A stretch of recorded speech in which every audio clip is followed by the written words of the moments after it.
or pursue? No, with Guerrilla Mainframe, our goal is to educate the people, and we educate the people through political education. We believe in self-defense, but we don't believe in attacking the state because we feel that that's what the state wants you to do. Those statements that you put on Facebook, do you recognize why the police would take that as a threat against the state? No, I don't, because there have not been anything that I've done physically to say that I pose as a threat. My political opinion does not affect one law enforcement agent or police officer. On August 3rd, 2017, the FBI created the Black Identity Extremist Assessment using the Dallas 2016 shooting and 5 other unrelated attacks on police as justification that this movement exists. Black identity extremists, now considered a domestic terror threat by the FBI. According to the FBI assessment, it was very likely that these terrorists would target law enforcement officers in retaliation for perceived police violence against African Americans.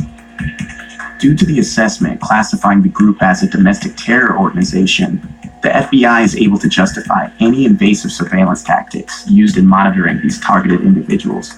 Why is there an attack on black activists versus any reports dealing with the alt-right and the white nationalists? Can you answer that question quickly? I'm not aware. Anyone investigating that? When was that report completed? In August of 2017. I'm not aware of. I have not studied that report. There's this perception that the government promotes that we are in a stage of critical emergency because of terrorism. And that's because they get more power. And in order to retain that power, they need to find more terrorists. One of the most outspoken critics of the Black Identity Extremist Assessment is Michael German, a former FBI agent who did undercover work on white supremacists and right-wing militias in the 90s. He's now a fellow for the Brennan Center for Justice. What incentive do you believe that the FBI has to make a label like Black Identity Extremists? A person cannot be targeted for investigation based solely on First Amendment activity. So by creating this Black identity extremism movement, they can use that as the justification to then target any activist or any Black person who is protesting police violence. One of my problems with this kind of intelligence report is these are 6 disparate acts of violence that they try to mold into a movement. There was really nothing connecting them except the fact that they killed police officers and the fact that they were Black. They don't have shared ideologies. They are not associated with one another. They weren't part of the same groups. They weren't even in the same state and city, and for the most part. There is no such thing as the Black identity movement. I've never heard Black Lives Matter activists refer to themselves as a Black identity extremist, right? It's sort of a made-up term that is used as an umbrella to cover anyone who is Black and an activist. And really anyone who is Black and has concerns about police violence or discrimination. They know that if they use this broad label, the police agencies receiving it will know who it applies to and can make it basically apply to anyone they want. Why is this extremism being pushed throughout the FBI on these minority groups? Any government sees protests against its own policies as threatening, right? That's a political threat, but it has an incentive to present that political threat as a security threat to the nation. This is a persistent problem.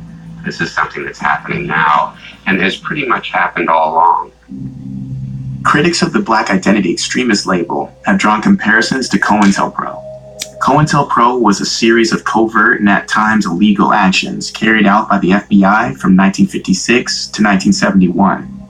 It was aimed at surveilling and disrupting domestic political organizations. They targeted the civil rights movement, Martin Luther King Jr., and the Black Panther Party.